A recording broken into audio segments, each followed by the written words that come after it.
want you to turn the south coast of England from a bastion of defence into a springboard for attack.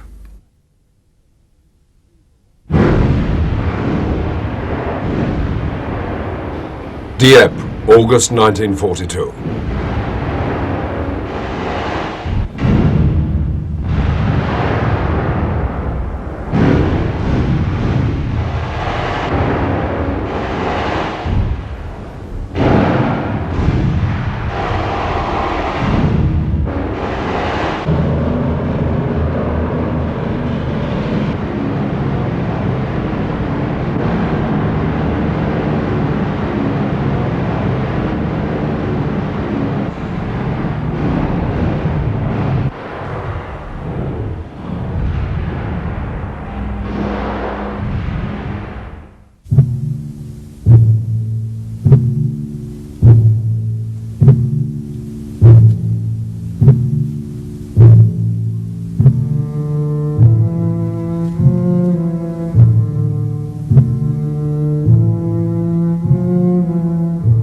The Dieppe raid proved to be a real tragedy for the Allies. The operation confirmed that it was simply impossible to capture a harbour by the front.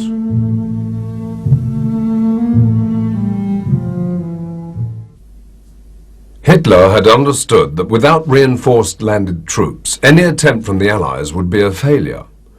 The Germans had transformed the harbours into fortresses and were ready to destroy the main installations if overrun by the Allies. The reconquest of Europe depended on how quickly the men and materials were to arrive. But if capturing a harbour seemed to be impossible, supplying the troops regularly from the beaches was a high-risk operation, depending on various unsettled elements: the weather conditions, the rise and fall of tide, the quality of soil at entering and leaving beaches. Neither capturing a harbour nor resupplying the troops directly from the beaches could be acceptable solutions.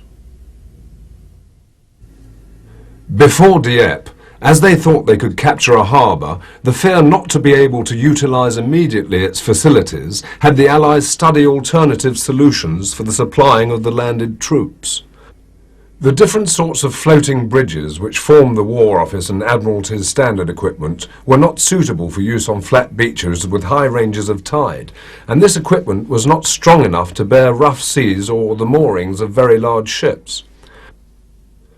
On May the 30th, 1942, Winston Churchill had the problem resumed in a letter addressed to Lord Louis Mountbatten, in which he specified the use and form of these piers. They must float up and down with the tide, the anchor problem must be mastered, the ships must have a side flap cut in them and a drawbridge long enough to overreach the moorings of the piers. Let me have the best solution worked out. Don't argue the matter, the difficulties will argue for themselves. Lord Louis Mountbatten transmitted the problem to the representatives of the different forces which constituted the combined operations. Major Bruce White represented the War Office. He was the first to answer positively to the Prime Minister's memo.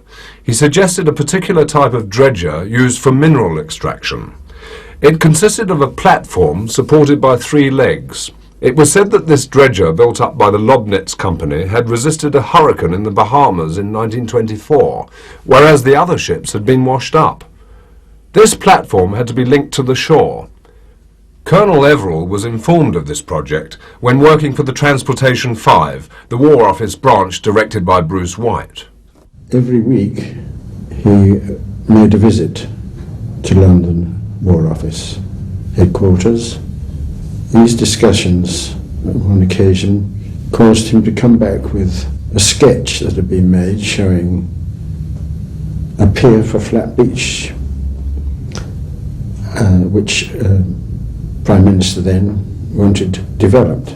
I made a proposal to Colonel Everall that this connection to the shore would be better if it was not in need of these spud for mooring. And he said, well, if you've got a better idea, Beckett, you'd better work it out quickly because I want to take it back with me at the end of the week. So I set about making a design for a flexible floating bridge and made a drawing, made a model of this floating bridge This was made very hurriedly, as you must imagine.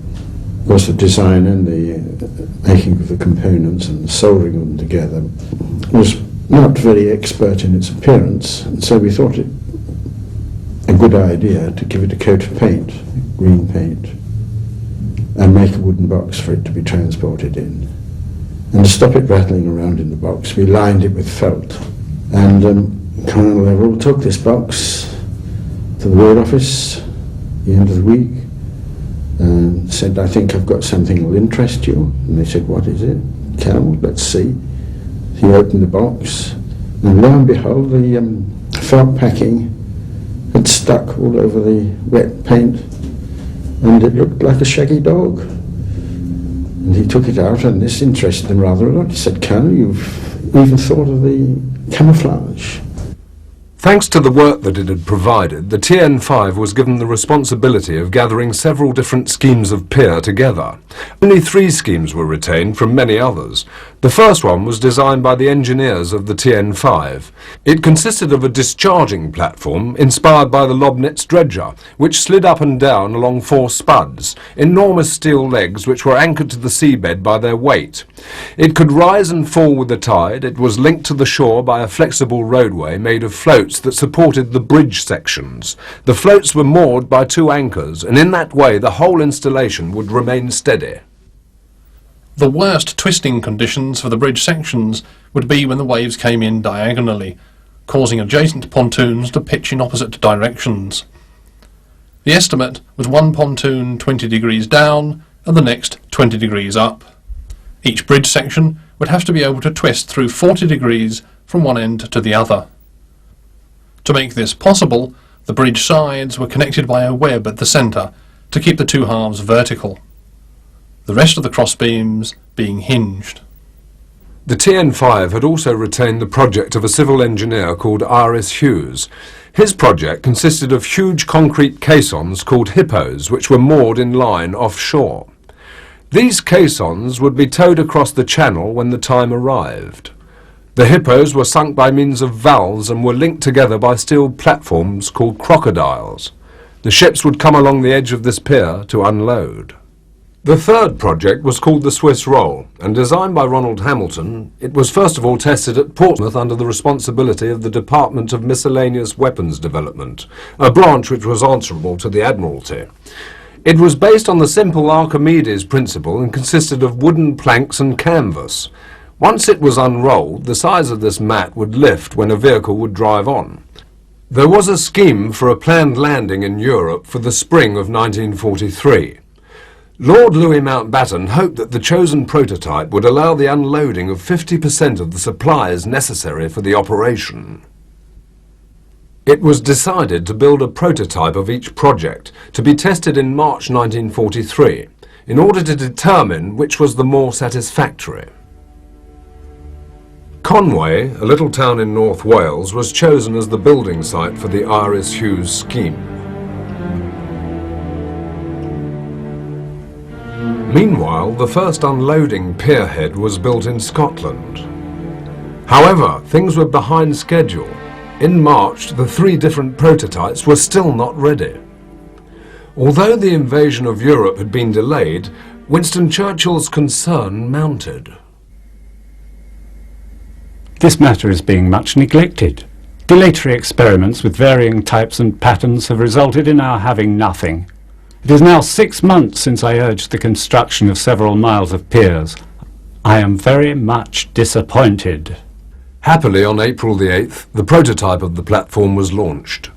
But other delays in the construction of the hippos were notified.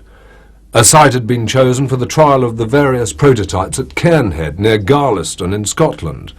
Its range of tide and declining beach was well indicated regarding the specifications that Churchill defined in his memo of May the 30th, 1942. Yes, the location was chosen deliberately because it was alleged to be the wettest part of Scotland and also the roughest part of the coast, and that we would meet conditions there far in excess of anything we would meet in France. but that turned out not to be so. The platform called Winnie arrived at Cairnhead at the end of April. Meantime, in Conway, the construction of the first hippo was completed, and a few days later it slid down into the water majestically, an emotional moment for the civilians, a lot of whom actually thought that the building, which had been constructed for months, had just fallen into the sea. I was given the job of taking a detachment of sappers to Conway, to the morpher at Conway, where Holloways were building the prototype. So that we towed up to Rig Bay, Garliston, and that was all I saw. At the end of May, the hippo arrived at its site for trial in Rig Bay near Cairnhead. Meanwhile, a rather strange piece of work could be seen in the small village of Garliston. That was lying in bed up the stair here and seen the Swiss roll being unrolled, and I thought it was people walking on the water. I mean, it just got a tremendous fright, you know, lying in bed in the summer night and seeing the tug going along, and could you see the men running after it, because the bar of the window actually stopped the width of the Swiss roll itself. I wasn't long there was the window to see what was going on. But the site was suddenly affected by a furious storm. It's been absolutely chaotic, Cairnhead. We've had really one of the worst storms. Fishing boats come ashore, lots of damage wherever you look. And as the car approached, there was an awful grinding and screeching noise of torture metal. I just really wondered what I was going to see. But when I arrived there, strangely enough, the whole of the floating bridge was intact, writhing around like a live thing. To walk on it, you needed pretty good sea legs. But there was nothing broken at all. Not the same can be said about the Swiss roll, which had disappeared, spread up and down the beach, and the Hughes scheme had suffered in a similar way. After the storm, the unloading platform and roadway scheme had proved their reliability during the demonstration made on June the 23rd before McMullen, the director of the Department of Transportation. The other prototypes were finally rejected. The R.S. Hughes scheme was never completed and tried, even though the two other hippos were towed to Rig Bay. It was obvious that the scheme was not adapted for flat beaches with high ranges of tide. Also, the hippos were moving on the seabed. Although it was too costly, too long to set up and too risky, the Hughes scheme happened to be very useful during the following months.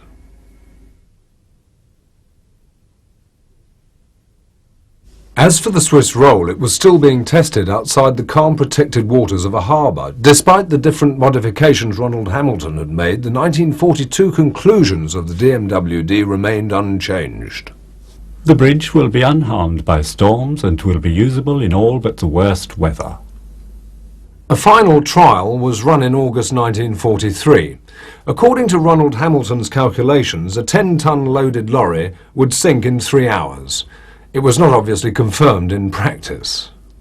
On June the 28th, during the Largs Conference in Scotland, Overlord, the new plan for the invasion of Europe, was then presented in its different aspects.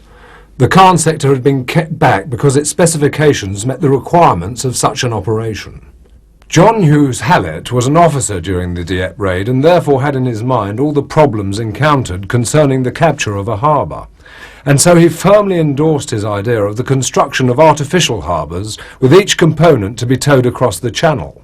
Upon first hearing this suggestion, the participants in the conference had a sarcastic laugh, but soon everyone acknowledged that the success of the Overlord operation depended on the construction of synthetic harbours. As it was shown, the harbour would consist of specific piers and ships sunk in a parallel line offshore as a breakwater. But the amount of vessels necessary was so great that John Hughes Hallett asked for the study of artificial breakwaters.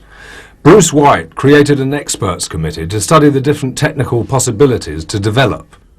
In fact, since the beginning of the war, the Admiralty had already been working on breakwaters. These studies, carried out at the National Physical Laboratory, showed that one of the most efficient means for breaking waves was to mix air with water, and that since February the 26th, 1943, the DMWD was suggesting the use of artificial breakwaters together with the piers tested by the TN5. At that time, two systems were being worked out. The bubble breakwater consisted of a pipe riddled with holes through which pressurized air was sent. The bubbles formed a curtain which stopped circular movements of the water particles, acting as a breakwater behind which the ships could remain protected. In April, one of the civil engineers recruited by the DMWD had the idea of a floating breakwater, and it was on his own pond that the test of the Lilo was carried out for the first time.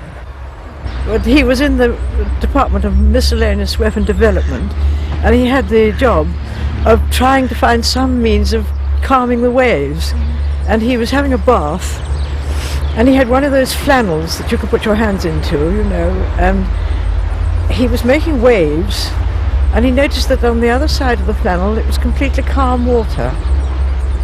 So he leapt out of the bath and said, "Come down to the ponds and bring a lilo with you." And I said, "I got a lilo, but it's not ours." He said, "Never mind, bring it and cut it in half."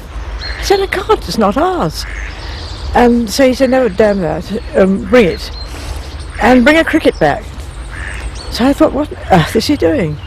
He floated the lilo on the water, and I made waves with the cricket bat. And he said, "Eureka, I have it." Lochner had discovered that a lilo filled with low pressurized air and ballasted so that the bigger part of it was floating over the surface would break the waves. The tests carried out were promising.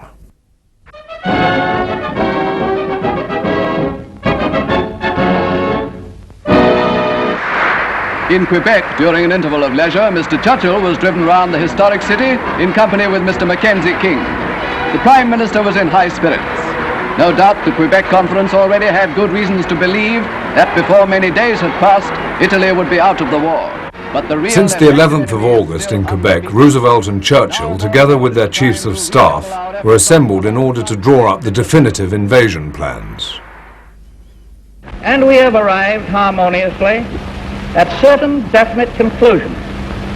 Of course, I am not at liberty to disclose just what these conclusions are, but in due time we shall communicate the secret information of the Quebec Conference to Germany, Italy, and Japan.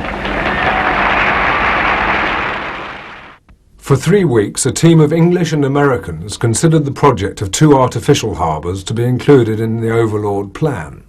Daily, each port had to be able to handle 7,000 tons of goods and 1,250 vehicles from D-Day plus 15, staying operational until the beginning of autumn 1944. The new invasion plan of Europe schemed the assault on 3 landing beaches in the area of Caen.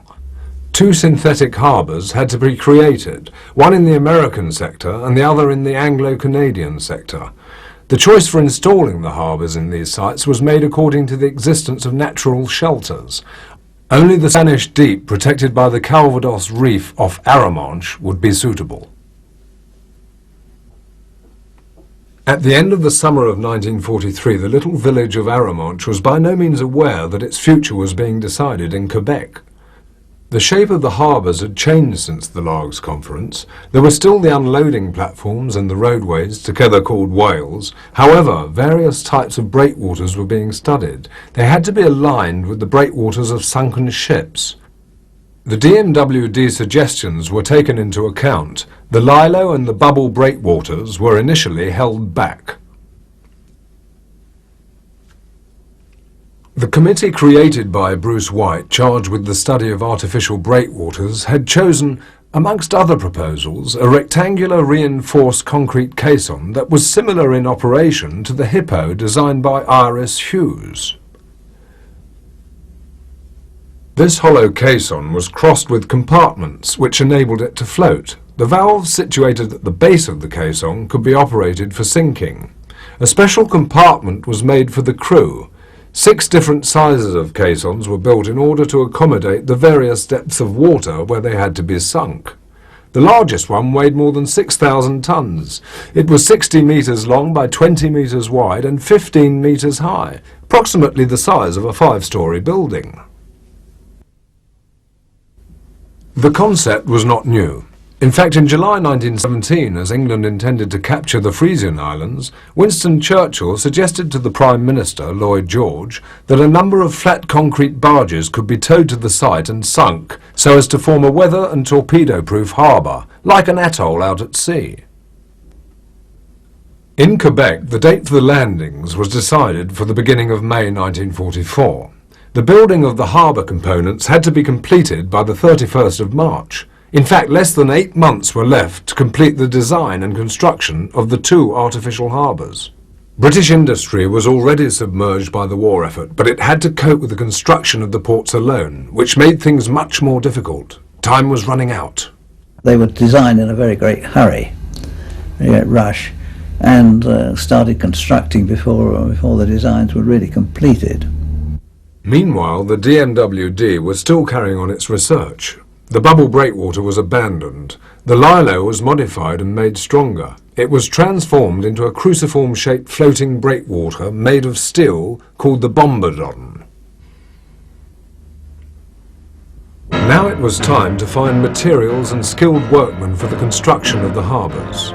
It would be necessary to recruit 10,000 men as quickly as possible just for the caissons alone. As for the building of the different prototypes, help from private contractors was required. At first the contractors were a bit sceptical, but soon a lot of them began chasing this huge contract. 24 of the most established companies, such as Bovis, shared the building of the Phoenix caissons. More than 300 companies were involved in the construction of the unloading pierheads, and 250 additional companies built the floating roadways. Not one single contractor knew the entire scheme. That way, safety could be ensured. You can imagine how surprised Bruce White was when he found a letter carelessly left on his desk simply entitled Artificial Harbours. The success of Overlord depended on surprise alone. Learning about the Artificial Harbours plan could lead to knowledge of everything about the site and the nature of the invasion. Fearing for the security of such important documents, Bruce White insisted on getting a code name, which was taken from a list by pure chance: Mulberry. The mulberry tree was a quick-growing plant, and at that time the mulberry scheme needed to show the same quality. The British port was called Mulberry B, and the American Mulberry A. On the 1st of October 1943, less than 1 month after making the decision to build artificial harbours, the first meeting of the contractors was called. Where 12 of the top contractors were called together to discuss the construction of Mulberry Harbour. And it was explained to us that there were a large number of these big concrete units to construct, and at this meeting there was a very interesting discussion because it was all supposed to be so secret, so John Gibson didn't even tell us what they were for. There was no question about it, we just said we'd do it, and we did.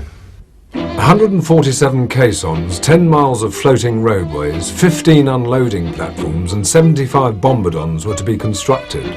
From 10,000 men required for the caissons, it had risen to 17,000 for the entire project, but by December 43, the figure had reached 25,000 men. Every time we went into, say, London or somewhere, we had to recruit labour. We had to get a lot of workmen, a great number of workmen. A lot of them came from Ireland. And they used to go back from Ireland, from England to Ireland, for their weekends every 3 weeks or so. And of course in Southern Ireland there was still a German embassy in Dublin. So they could have got in touch with the embassy, or the embassy could have got in touch with them, the German embassy. But nobody ever had a single idea of what we were doing or why we were doing it or what it was for. But another problem was to locate a place large enough to build the huge concrete monsters, the Phoenix caissons. Most of the dry docks were already being used, only 8 sites were found at first, and they were not sufficient. It was then decided to build slipways, which were efficient in launching the Hughes Hippo caissons.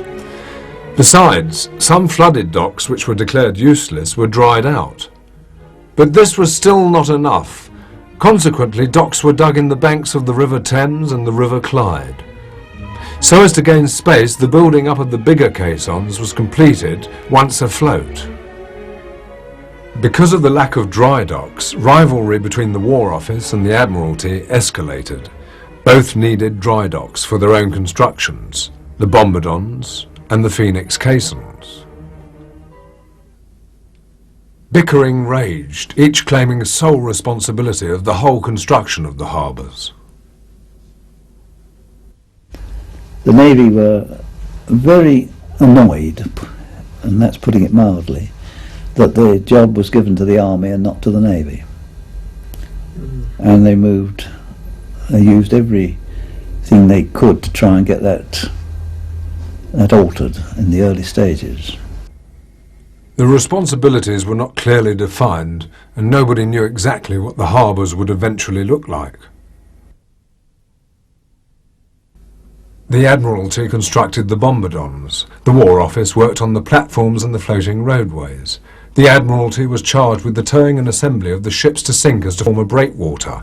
The War Office was in charge of the building of the Phoenix caissons. And still nobody knew how all the different elements would be assembled. The Admiralty and the War Office continued to ignore each other. Finally, on the 15th of December 1943, the different responsibilities were assigned, but the relationships between the two departments remained tense. At the same time in Scotland, the trials were still going on, and the Wigtonshire was transformed. Wigtonshire was just one big military camp. There was everything under the sun in Wigtonshire. It was difficult. All the signposts had been removed in the country. You almost had to take a compass as to where you were going. Nobody was supposed to say where you were, and you couldn't tell. No signposts at all.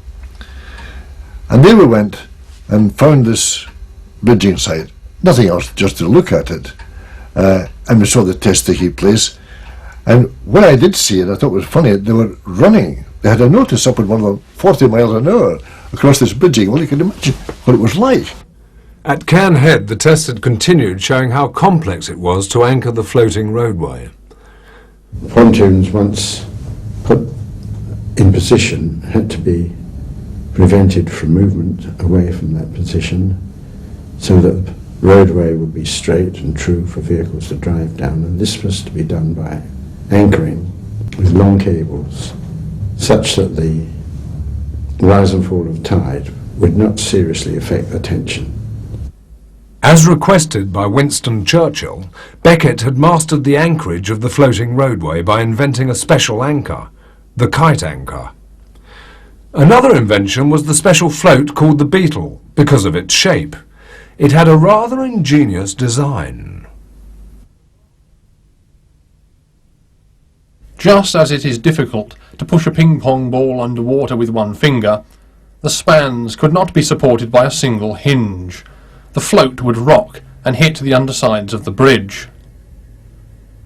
Thus, a link was added to keep each float parallel with its neighbouring span, despite any movement of the waves. The float supported the two bridge ends, one fixed, whilst the other took up all the relative movement. The hinge was displaced from the centre line, and the Beetle's shape made asymmetric, with some buoyancy taken by the link to the left-hand span. This kept the link in compression at all times, minimising wear on the pins that could cause early failure. However, the shortage of steel led to the design of a Beetle made of concrete. But this solution appeared to be quite hazardous, especially for the Beetles anchored to the shore. They were wrecked on the seabed at low tide. It was absolutely essential to know the exact nature of the sands on the beaches where the harbours were to be installed. Early from November the 2nd, reconnaissance missions were needed. Yes, the X-20, the other X-craft, went across on 2 trips before and took beach gradients.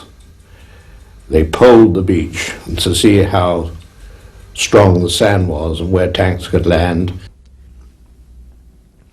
It was confirmed then that the beach at Arromanches was rocky. The beetles were consequently fitted with legs to keep them from wrecking on the rocks. Wooden planks were also added to the concrete beetles in order to strengthen their structure. At the end of December, as he was just promoted to Supreme Chief of the Allied Forces for the landing in Normandy, Eisenhower arrived in London. From January 44, Montgomery was not convinced of the importance of the artificial harbours, and so he asked for the operations zone to be extended to 5 beaches so as to allow the rapid capture of Cherbourg by the Americans. Moreover, the number of ships to be sunk for the 2 artificial ports was already insufficient, but the planners required sunken ships to protect each of the other 3 landing beaches. These breakwaters were called gooseberries. In this rather confused situation, when the plans were being constantly altered, a new worry came up. The 2 prototypes of bombardons tried in New Haven broke during a gale on January the 3rd. After the bubble breakwater and the Lilo had both been abandoned, little joy could be expected from the bombardon, less than 5 months before the planned operation. Out of 115 bombardons to be constructed for the 31st of March, 52 were retained. Besides, the length of ships available for sinking was only 1,350 metres, and 7,200 metres were required. Bad news. The planners thought that 3 or 4 weeks for the installation of harbours was much more realistic than 14 days specified at first. Only 70% of the whales would be ready at the best for the 31st of March, bearing in mind the fact that another 6-week period would be necessary for the assembly of the components. Also, the number of tugs available for towing them across the channel remained below requirements. The schedule of the construction of the Phoenix caissons was not followed either. The feasibility of the Mulberry scheme had never been so uncertain. In February 1944, however, the design of the harbour was finally determined. Here we see the 4 main components of the harbour. The bombardons, 2 lines of floating breakwaters anchored offshore to absorb the worst of the waves. Next, the Phoenix caissons, which, together with the scuttled block ships, formed the main breakwater. And the floating pierheads, against which the ships moored to unload. They were linked to the shore by the floating roadways. Despite the delays, the construction of the unloading platforms went fast. That would be about the time. I think, in all, the whole job was completed in less than 12 months. A ship every 4 weeks. Bang, bang, bang, bang, bang. Amazing. After the hippos, Conway could witness other strange structures. The construction of 5 pierheads. 900 men and women worked day and night despite the blackout rules. By the 31st of March, 80% of the estimated workload was achieved. 22 unloading platforms were completed. If there were no further delay in the construction of the platforms, there were many in the building of the Phoenix caissons. And at the end of March, only 83 out of 147 caissons were built, and 20 special additional caissons had to be made so that the harbour could be operational in winter.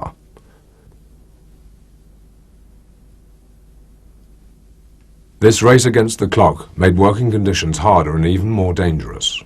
We had a bit of a strike with the joiners. I've forgotten what it was about. And the sub-agent, this is the man under the top man, he came to me and several of us other chaps in the office and said, "You're working tonight." So we finished our work in the office. I went and got some old clothes from the digs, went all night long, stripping these great shutters, 8 foot by 2 foot shutters, you know. And 2 of us lifted and struck 1 cubicle in the night. In the morning, changed my digs, got back, did my day's work. He came to me, he says, "You're on again tonight." I did it again.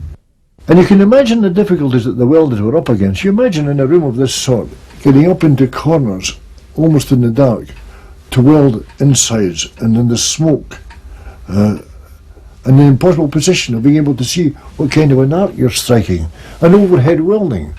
I don't think it's generally understood. We never seemed to bother too much doing decent lighting for the poor blighters that were under now, and they were carrying duct lamps, which were small, triangular, conical lamps with a wick sticking out the top, lit by paraffin oil, and they smoked and smoked and smoked until everybody got black as could be. Oh, the weather. That first winter in Portsmouth, it was a cold, vicious, really bitterly cold.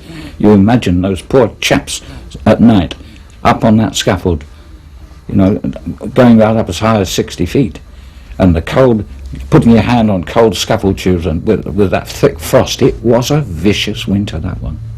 The people who were needed to do this, it was so much of an urgent matter.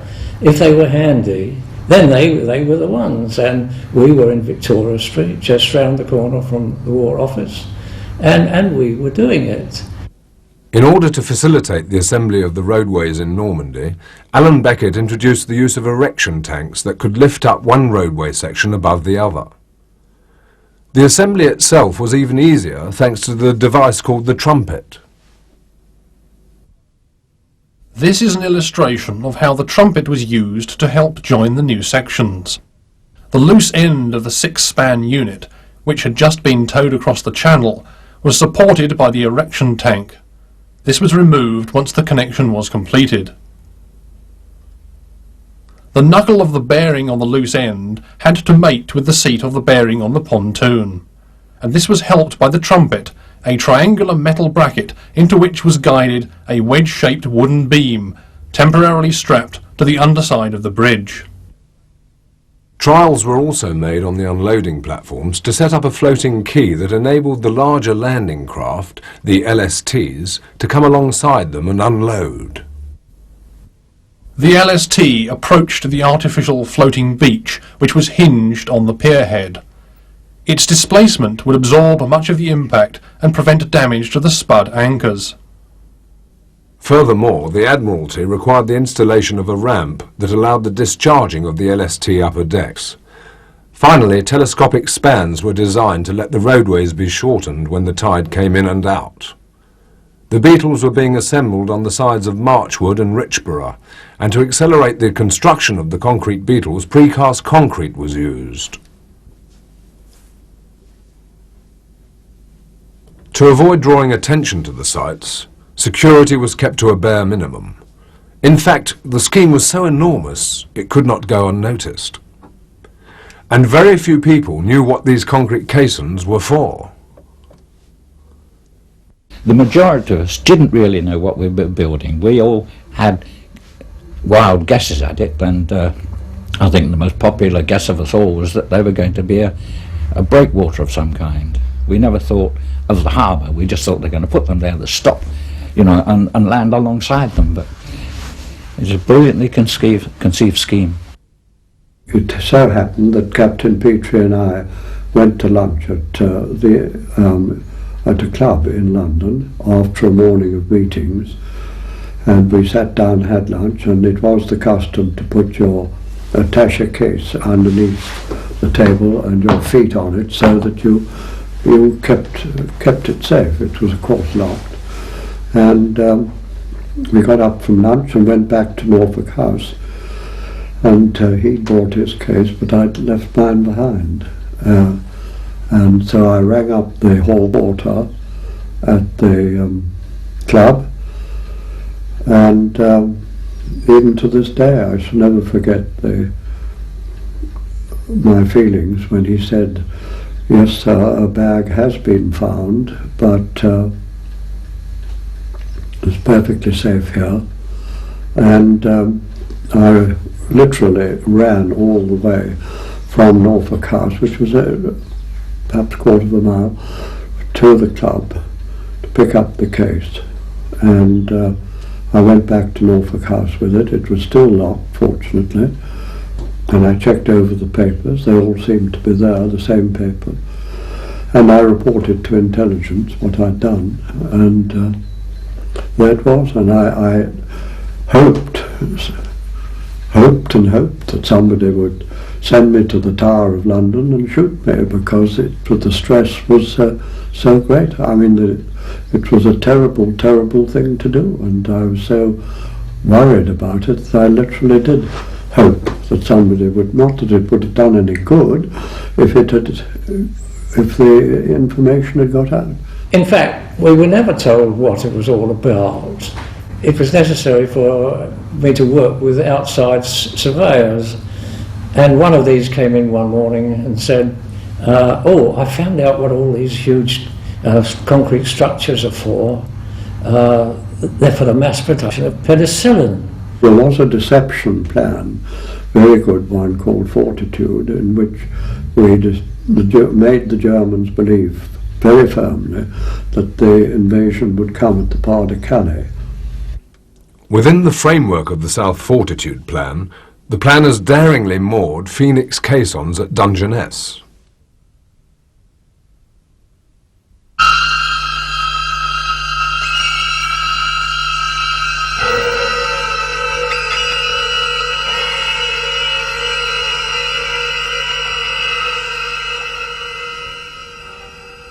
The Germans had a few reconnaissance photographs showing the caissons, and if at first they thought that these were corn silos, they eventually began to think about self-propelled caissons which would be used for the repairing of port installations captured by the British troops.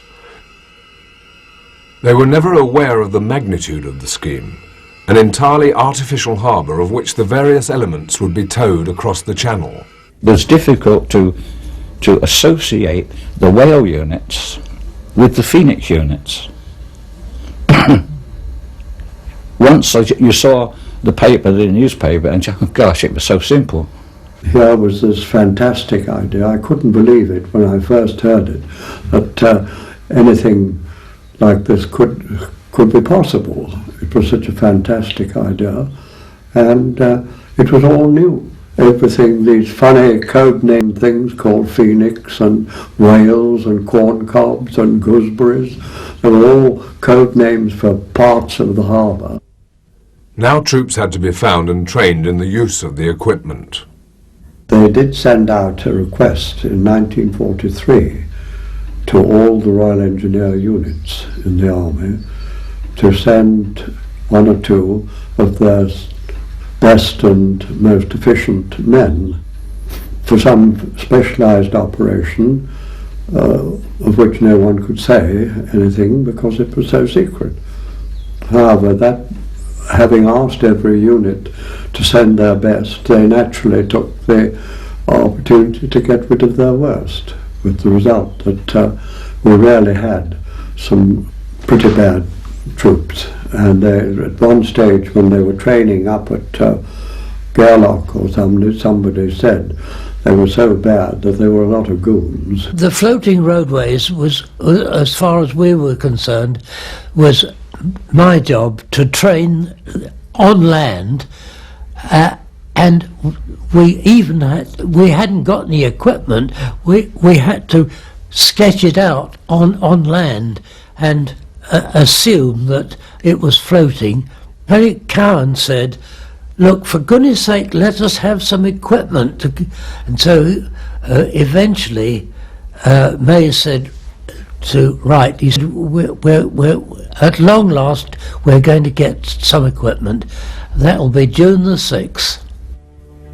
At the beginning of May, the plan took shape. The harbour was designed and its various components would be ready on time.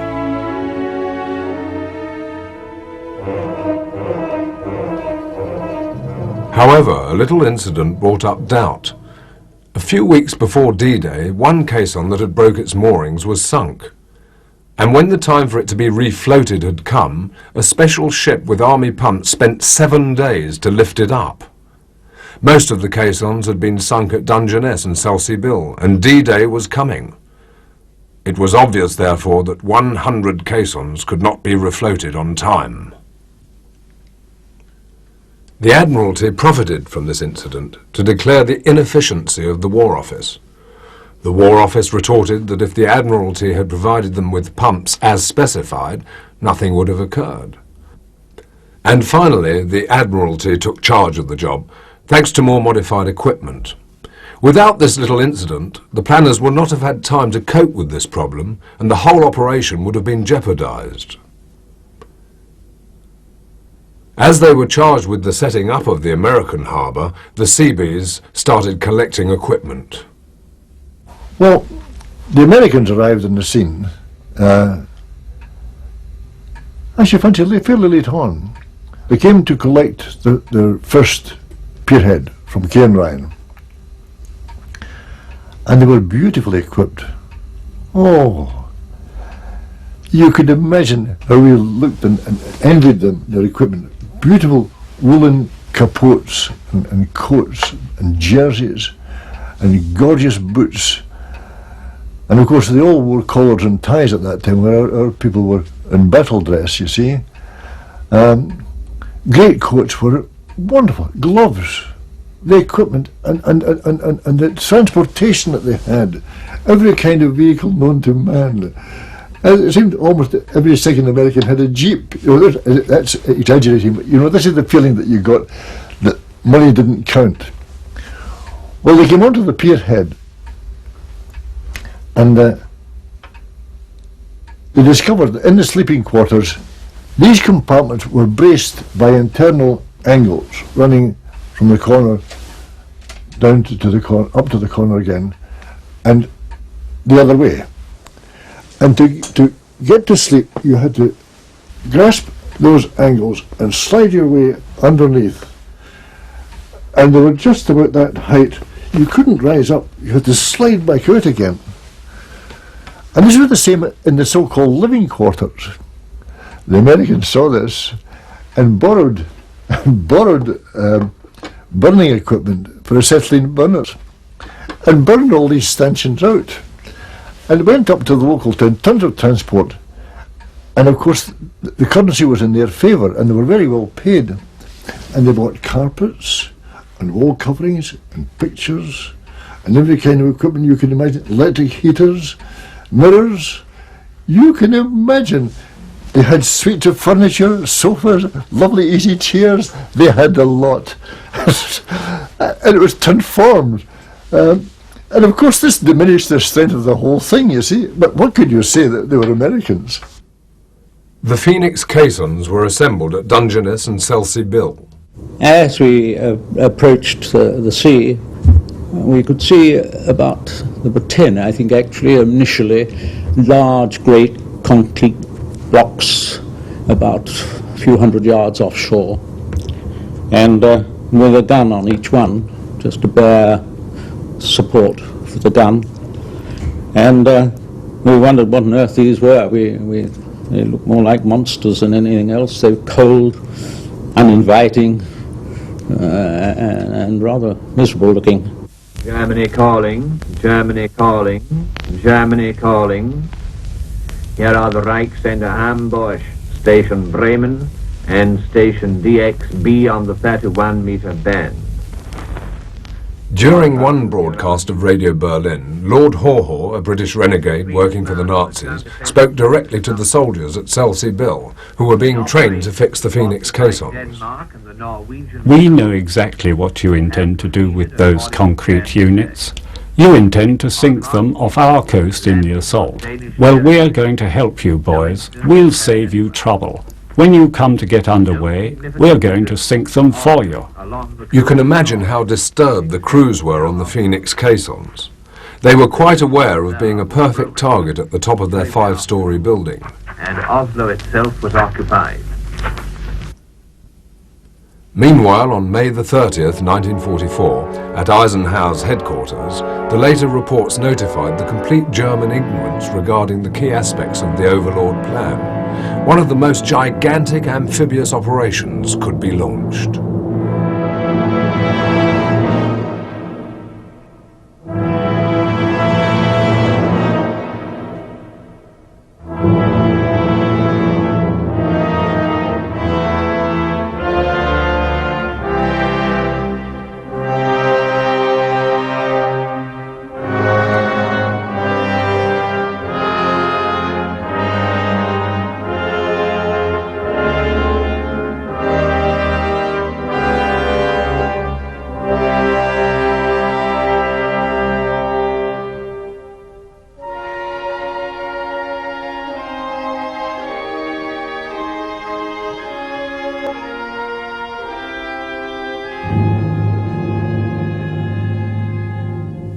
The midget submarines had to mark out the way for all the convoys.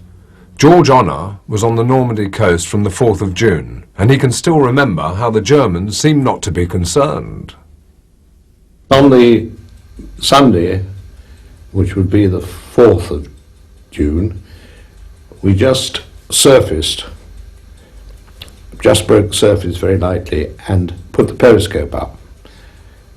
And looking towards the shore, we saw there were lorry loads of Germans coming along a certain bit of the beach. I imagine this was probably cleared of mines so they could have their Sunday afternoon swim and play on the beach. And they unloaded and were playing on the beach, and some were swimming in the water. And as we watched, we thought, well, little do they know what's coming.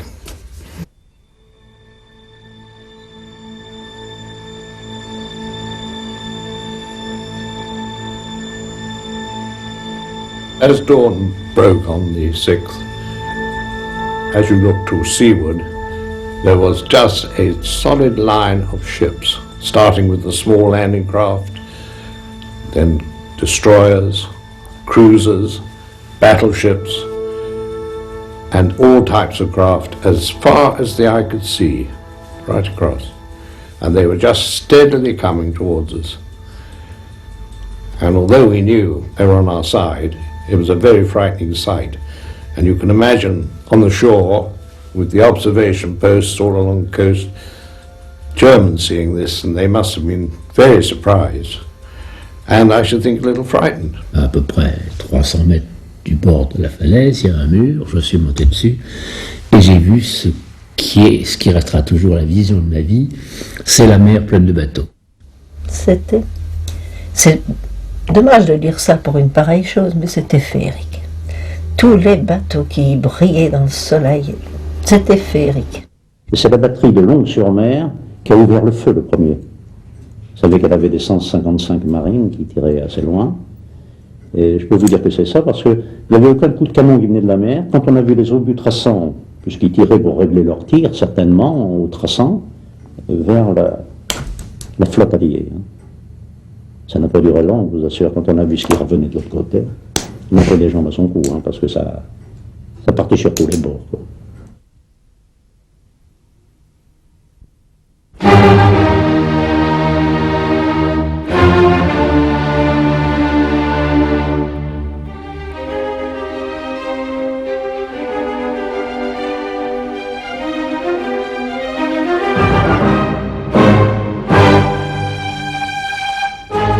Although the American sector of Omaha was taken with great losses at the end of the morning, the village of Arromanch could see its liberators by the end of the afternoon.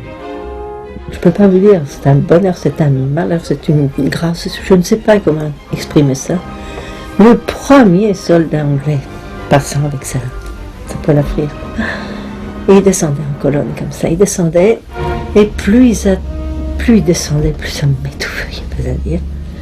Et je crois que c'est ce soir-là que j'ai donné le plus de valeur au mot liberté. Au petit jour, moi je suis parti le lendemain matin, tout seul avec mon 6-6 en grande guerre, un chat dans les rues. It was in this way that Mr. Chevreau, a photographer, was able to shoot the first moments of the Arromanch liberation.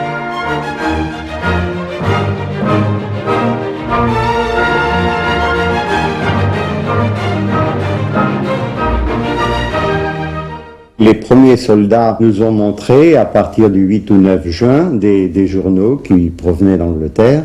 Alors il y avait des toutes petites zones sur notre côte qui étaient marquées en rouge sur leurs journaux.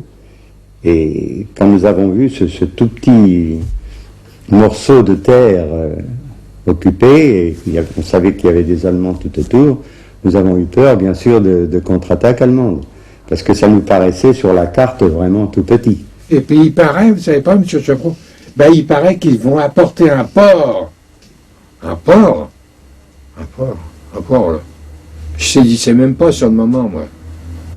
From the 7th of June, the breakwater of sunken ships was being put into place. The information recorded about the location was being checked on the beach. The other equipment began to arrive on the 9th. A tug comes along by the side of me. And the captain asks me to go and have a rum or two in his cabin, and it was midday, mid-afternoon, and he said, at 5 o'clock I am to open my orders. Then I can tell you where you're going. We had no idea where we were going. And so at 5 o'clock he said, right, well, I think it's time for you to go abroad. And he got his orders out. He opened them up. He didn't know himself. He looked at this. He said, you're going to Arromanches. He said, I must find out where it is. He opens his charts. That's it, you see. So I said, well, how long is that going to take us? Well, it's taking us 18 hours. I have to get you across there. The losses due to German attacks were few. Only 2 caissons were sunk. However, 40% of the floating bridge sections went down during the crossing because of bad weather. Putting the caissons into place was not an easy job. 2 tugs had to maintain the caisson in position for at least half an hour, the required time for it to be filled with water. The most difficult one to sink was, of course, the very first one. Once you've got one down, then the next one could be kind of tied to it, you know, with ropes and so on, so that it would hold one end fairly safely, and it only needed the tugs to hold the other end in position while it was sinking. On the 9th of June at Mulberry Bee, the installation of the floating roadways was beginning, but the troops proved to be untrained. We started this routine of anchoring. We had a launch, small launch. We had the anchor. And I found one of the launches had a crew who were really, for the first time in a small boat. I didn't realise that. And I said to this chap who was holding on to the side of his little boat, wondering what he could do, and I said, aren't you familiar with this little boat? Can't you drive it? And there was 2 of them in it actually, and the other fellow was the mate, and he was the skipper. And he said, no. I said, haven't you ever been in a small boat before? And he said, no. And I said, but you're a volunteer, didn't you volunteer for this? And he said, yes. And I said, why did you volunteer for it? And he said, I thought it'd be an easy job. Despite their lack of training, the goons did a marvellous job. On the 14th of June, the first floating roadway was completed, with the first unloading pierhead for general goods. Little by little, the villagers witnessed the arrival of the different components. Mais qu'est-ce que c'est que ça qui est sur l'eau, si haut que ça, on ne se rendait pas compte que c'était des pontons qui allaient faire le port d'Arromanches, on ne se rendait pas compte. Je me suis un peu retournée. Mon Dieu, j'ai dit, il va défoncer le village, celui-là. Écoutez, c'était une masse, mais une masse, il n'y a pas à dire. Vous savez, quand on a su les dimensions après, effectivement, c'était une masse. Hein. The shore had to be cleared to make way for the roadways.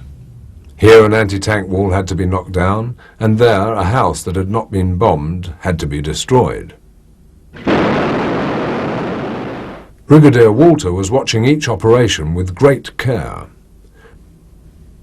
Off Omaha, the situation was difficult. Despite the arrival of the first components on June the 9th, the installation could not begin before the 12th because of the enemy artillery and snipers' shots.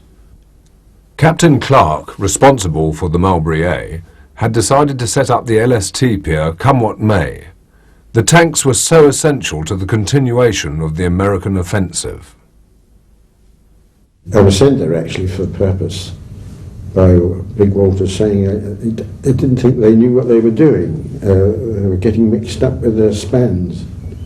When I went there, sure enough they had made a floating bridge out of a mixture of the 2 types of bridge span, one which was capable of 25-ton loading, that was an ordinary goods vehicle, and the other one was a stronger one, suitable for 40-ton loading. That was suitable for the Sherman tanks. But the Americans hadn't got them organised terribly well, and they mixed the 2 together. They found themselves there, and they got some light and some heavy, and they wanted to use them, so they just coupled them together. I think more intelligently than I'm now describing it. In other words, they put the light ones in between the heavy ones, not a series of light ones together, but lo and behold, when I got there, they were all rigged up and about to bring ashore a Sherman tank on this thing. And I said, look, I don't think this is quite the right thing to do. And they said, no, but I've done a lot of calculations. and it seems to be we'll get away with it. So I said, well, are you sure? And he said, let's do it. We're all ready. And so before my eyes, we walked down, he went in front, and there was a Sherman tank coming off. And he was making these signs, walking backwards, and I was walking away from him, in case of trouble on my toes. And the tank was coming, and when it went over the light span, nothing broke. But the pontoon went right down till the water came right over the top. You could hardly see it. On the 16th of June, the central pier was in place. On the 18th, the second pier was completed with its unloading platform. An LST was then unloaded in 64 minutes as opposed to the 6 hours normally required. Amongst this fleet of appliances, the ducks, amphibious lorries, were playing an important role. They were going up 5 kilometres from the shore and brought the goods directly away from the beaches. When we arrived there, the ducks were working from dawn until dusk, and they used to go out to the boats, cargo boats, which were anchored outside the harbour, and they would each pick up 2 loading nets, depending what they were, and they would take them on shore, up on top of the cliff, and on there was a long platform, and on the platform 3 or 4 cranes. The lorries would be on one side of the platform, the ducks would run along the other side, and the cranes would transfer the 2 loading nets from the duck to the lorry, and then the lorry would go off down through Bayeux, that way, to the depots in the country. By the 19th of June, more than 25,000 tons of material had been discharged thanks to the artificial ports. The men worked around the clock. I had to face Ronnie Cowan. He said, where have you been? I said, I've been asleep. He said, you've been what? And so I said, well, I'm sorry. He said, nobody sleeps on this job. On June the 19th, the men were exhausted, but still a new element was to shatter their nerves. The most terrible gale ever seen for a century at this time of year, just as if nature wanted to take revenge on the mulberries that protected men from her wrath.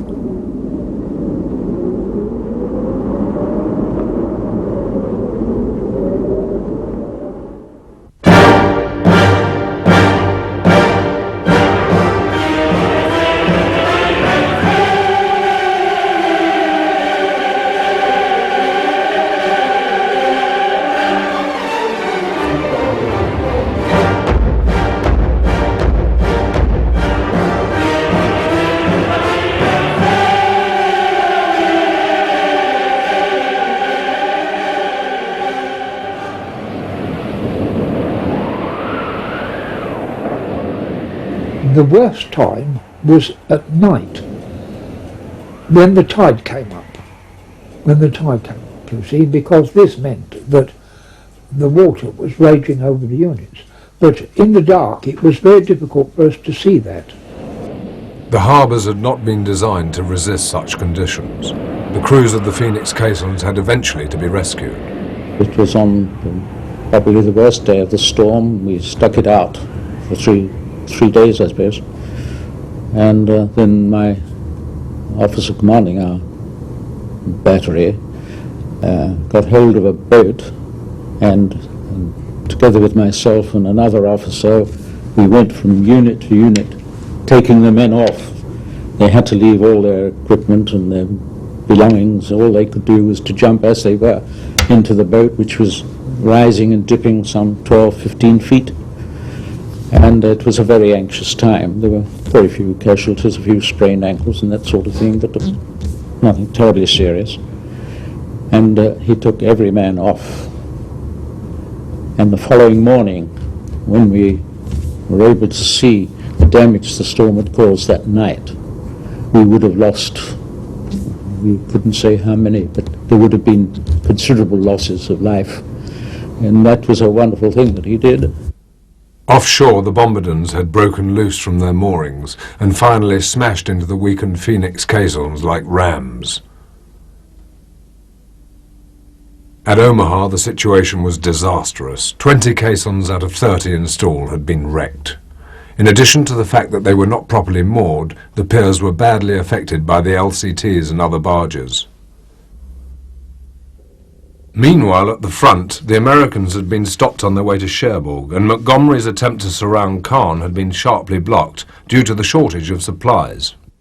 During the storm, we were given a warning, said Colonel Carline is coming down to do an inspection.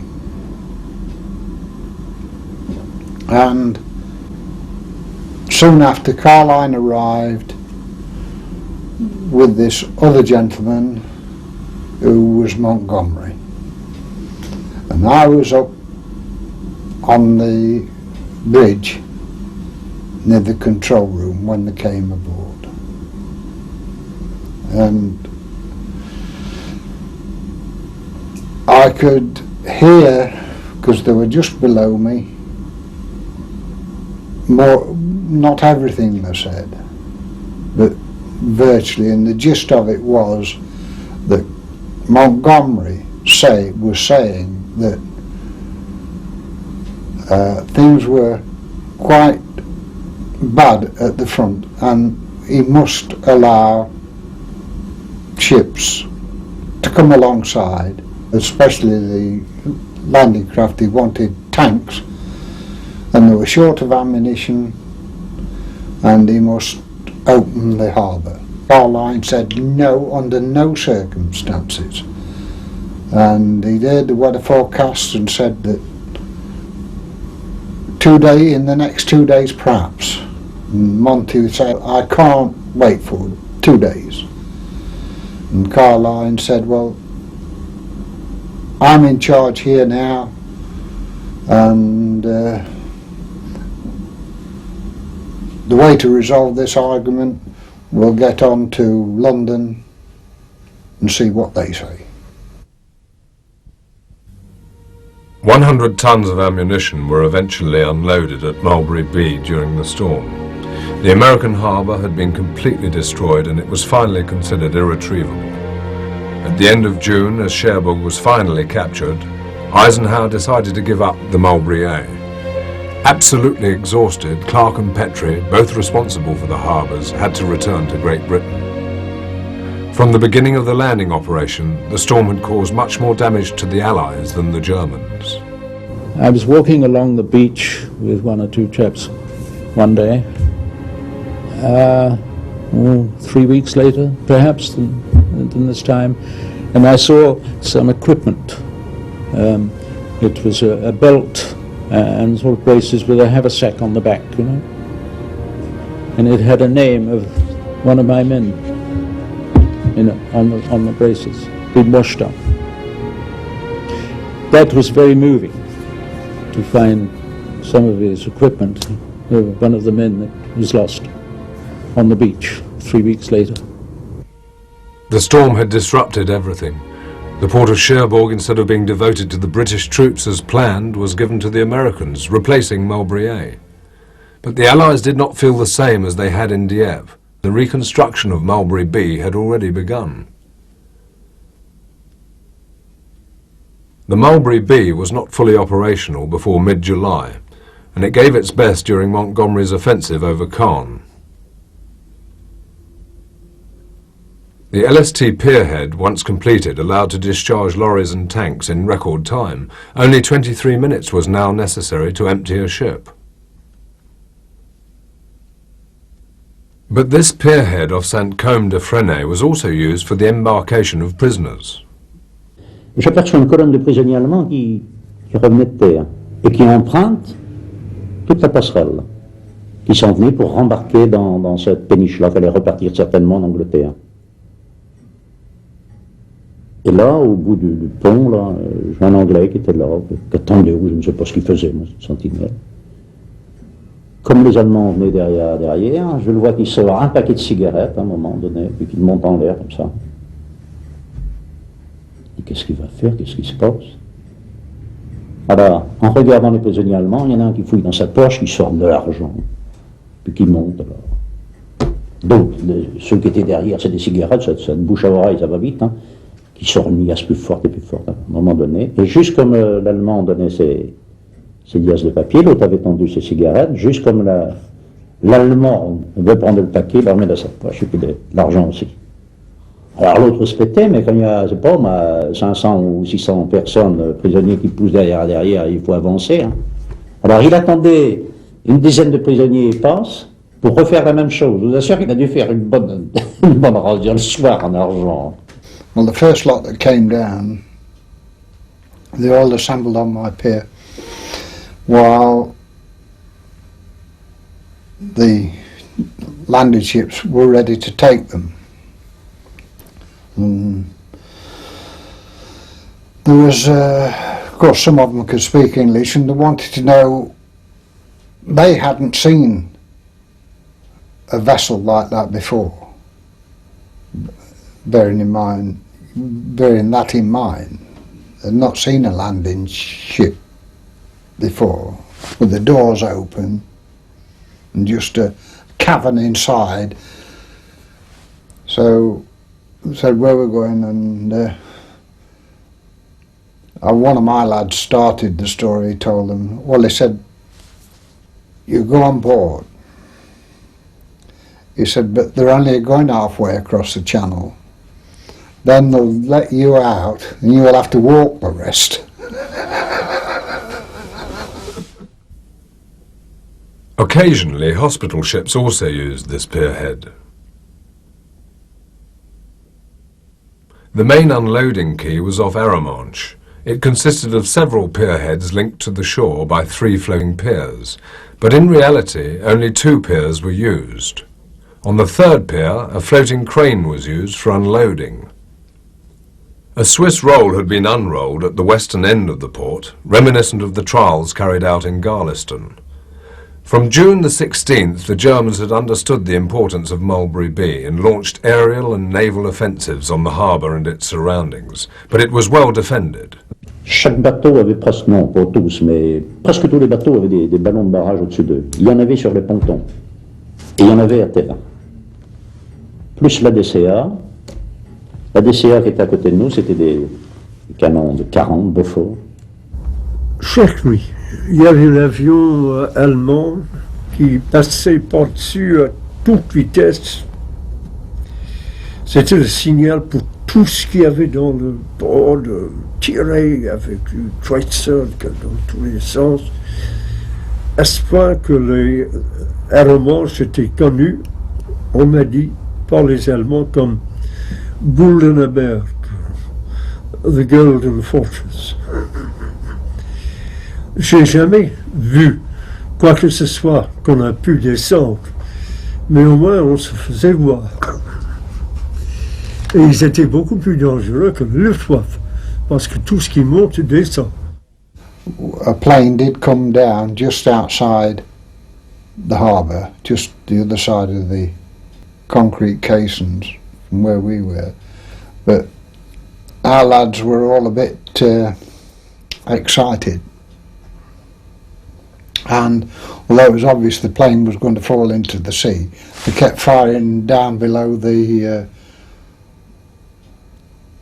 line, and apparently they shot up one of our warships. I think it was the Romillies that was out in the bay, and next day they came and took all our guns off the piers. On land, the harbour sector was forbidden to all non-residents.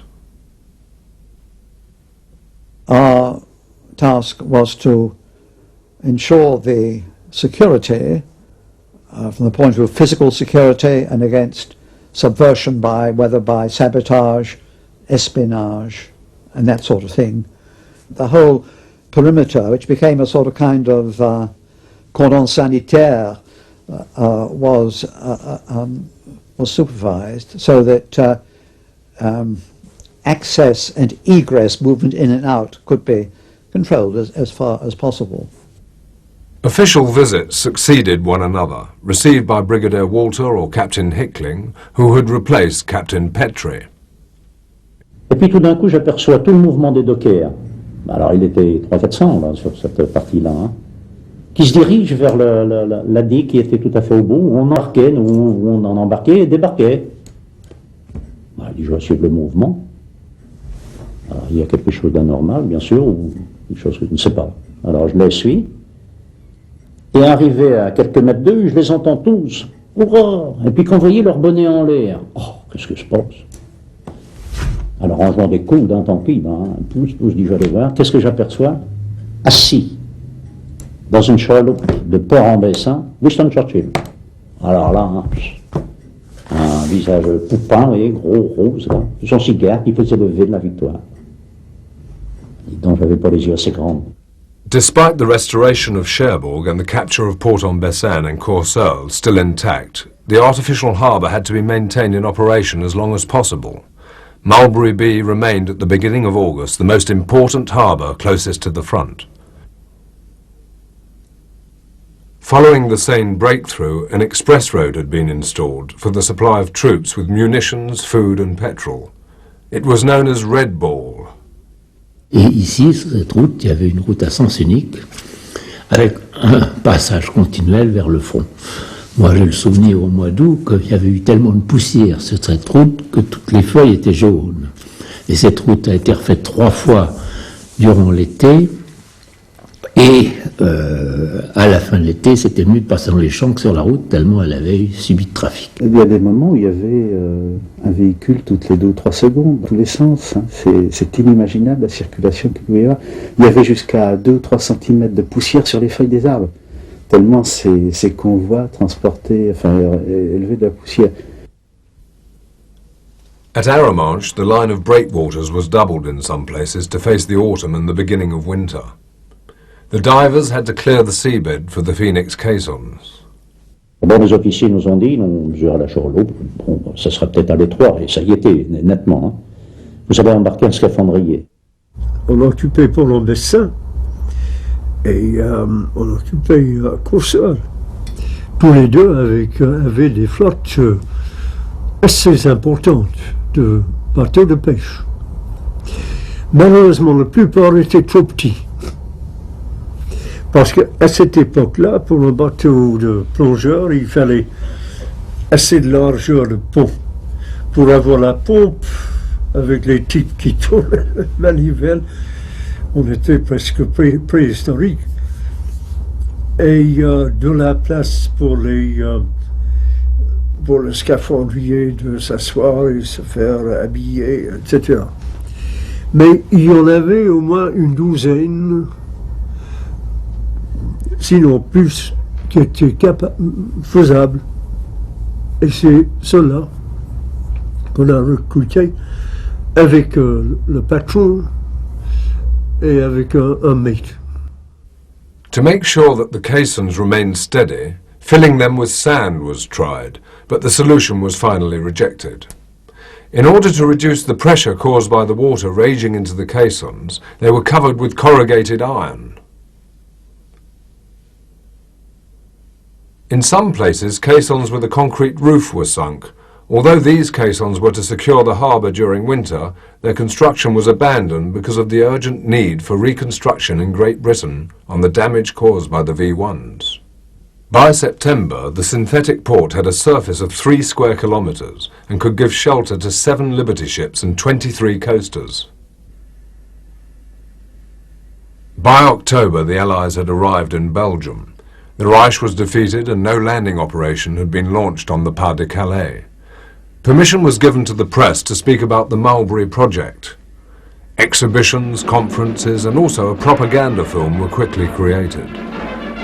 Great Britain could be proud of its mulberries, and in order to enhance the immensity of the project, history was corrected. Winston Churchill was asked to rewrite his memo of the 30th of May 1942 twice again, without its technical details but on the headed paper from 10 Downing Street. The same for this file, Mulberry's A and B, dated the 5th of May 1942, entirely fabricated as the codename Mulberry's appeared only in October 43. And once again these models show the originals from the Quebec Conference in August 43, but with the modifications made after the storm of June 44. While dinners and official visits were taking place, the dismantling of the harbour had started. First the platforms were taken away, and then the floating roadways. A lot of bridging sections were used in France to repair destroyed bridges. Finally, a few caissons were taken to reinforce or restore the damaged breakwaters of captured harbours. Alors il y a eu des embarquements, Et alors le soir, eh bien on était hébétés. Parce qu'on n'était plus tout seuls les uns les autres. Et on dit, mais qu'est-ce qu'on va devenir? Il y avait encore l'odeur du tabac, parce que Dieu sait, hein. Despite their rapid construction and the fact that they were made to last only 90 days, it is still possible to see the Phoenix caissons off Arromanches today. After the war, the construction of the artificial harbours was often considered a mistake. The Americans had unloaded much more material directly onto the beaches than the British had done via Mulberry Bay. The ports were often described as useless, costly gadgets. Churchill, for his part, was also strongly criticised. It was said that the Mulberries had delayed the war effort by wasting working force and raw materials. Moreover, they appeared to be unreliable, even dangerous. For during the storm, the bombardons had crashed into the caissons, the LSTs and the barges. The cost of the harbours was actually very high, approximately £25 million at the time. Also, 50,000 men were involved in the scheme. But before 1944, who would have bet that such an unloading operation could be possible on the beaches of Normandy? Artificial harbours were an insurance without which it would have been wrong to have undertaken the operation. Only the idea of artificial harbours in an area with no major port could have enabled the success of the Overlord operation, and so defeat the German strategy. The essential for our enemy is to capture a port in which to discharge the considerable and necessary supplies. Let us keep our ports, and we will hold Europe.